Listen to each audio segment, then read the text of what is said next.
Karil, nagluluksa sa pagpanaw ng ama.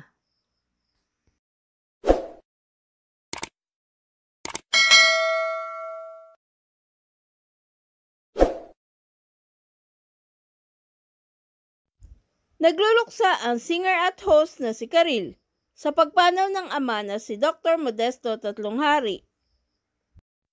Sa kanyang social media account, nakakaantig ang ginawang pag-anunsyo ni Karil sa pagpanaw ng pinakamamahal niyang ama. Inilarawan ni Karil ang ama na mapagmahal, maasikaso at masayahin.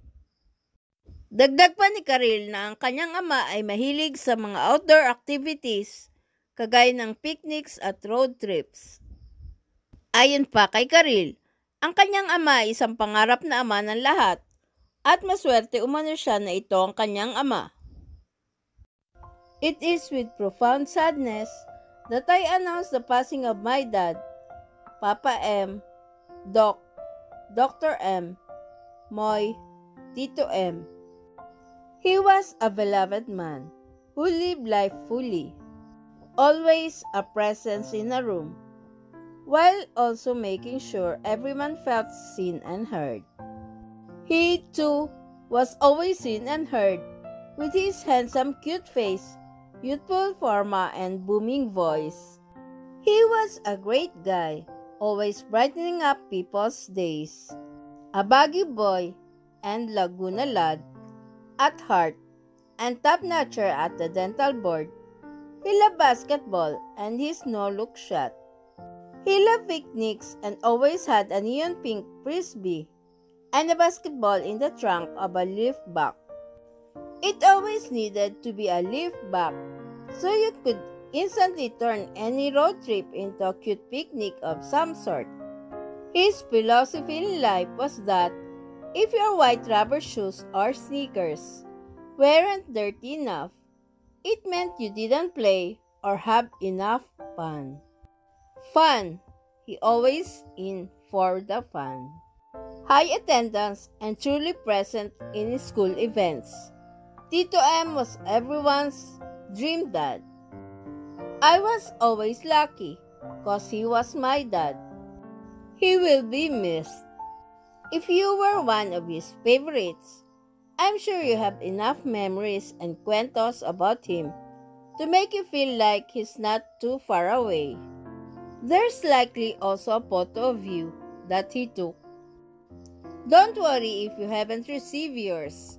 It just means I haven't given it to you yet. His safe was filled with photos.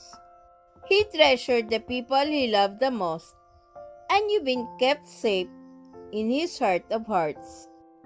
He had a lot of patience through the years. Bumping into them was like seeing old friends from school. He made a fuss about being called Lolo M, but that was a great jumping point for his whole shtick to play around with his apos. He loved being their silly Lolo, a Boy Scout who was supposed to be one of the streets in the Jamboree Circle in Quezon City. I am grateful to Lolo Benny and Lola Telma for not allowing him to go to Jamboree, despite him already having the funding from San Miguel, where Lolo worked. It was a pretty great life extension. It means so much to me that he saw my play 4 times. Little Shop of Horrors was our favorite movie, and like him, a happy part of my childhood. It breaks my heart that I couldn't have spent more time with him lately. But, as my best friend Diane told me, our last moments together don't define the lifetime that I love him.